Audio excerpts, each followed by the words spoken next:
What if I told you one flea bite could wipe out half your town? No zombie virus, no nuclear fallout, just a rat, a flea, and some very bad hygiene. Welcome to the Black Death, history's worst pest problem. Between 1347 and 1351, Europe lost around 25 million people, almost half its population.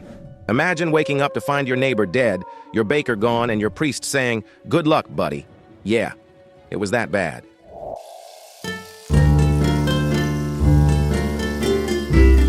Now let's rewind. The whole thing likely started in Central Asia. Mongol warriors, skilled at conquering land and unfortunately good at spreading disease, probably helped the plague hitch a ride west on trading caravans and ships. The bacteria responsible? Yersinia pestis. It lived in fleas. The fleas lived on rats.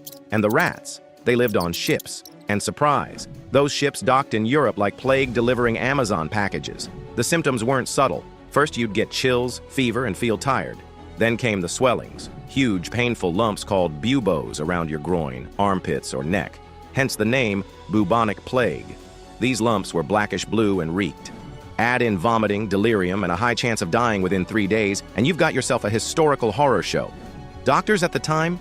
Let's just say they weren't exactly helpful. Many believed the disease was caused by bad air, so they wore beak-shaped masks stuffed with herbs and flowers. You'd think they were planning a weird bird-themed masquerade, not treating patients.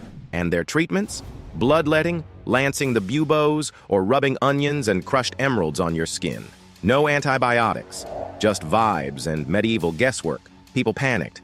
Some thought it was divine punishment, so they whipped themselves in the streets, hoping God would forgive them. Others blamed marginalized groups like Jewish communities, leading to brutal persecution. Fear made people dangerous, and the plague didn't discriminate. Fun fact, quarantine became a thing because of the plague. Cities like Venice made ships wait 40 days offshore before passengers could disembark. Quaranta giorni means 40 days in Italian, hence quarantine. The plague eventually burned itself out. Some survivors developed immunity, others just ran out of people to infect. By 1351, it had mostly faded, but it came back again and again. Smaller outbreaks continued for centuries. Weirdly, the Black Death reshaped Europe for the better. Economically, with so many people gone, wages rose, feudalism declined, and the middle class began to grow. Grim but true, less people, more pie to go around. Today, we have antibiotics, vaccines, and pest control. But Yersinia pestis still exists in the wild, especially in prairie dog populations in the US. So yeah, the Black Death isn't entirely gone, just mostly dormant, like a very sleepy, very deadly house guest. If you found this wild journey into plague history interesting or terrifying, hit that like button, subscribe to WonderWhiz Facts, and tell us in the comments, what would you do if you saw someone walking around in a beak mask today?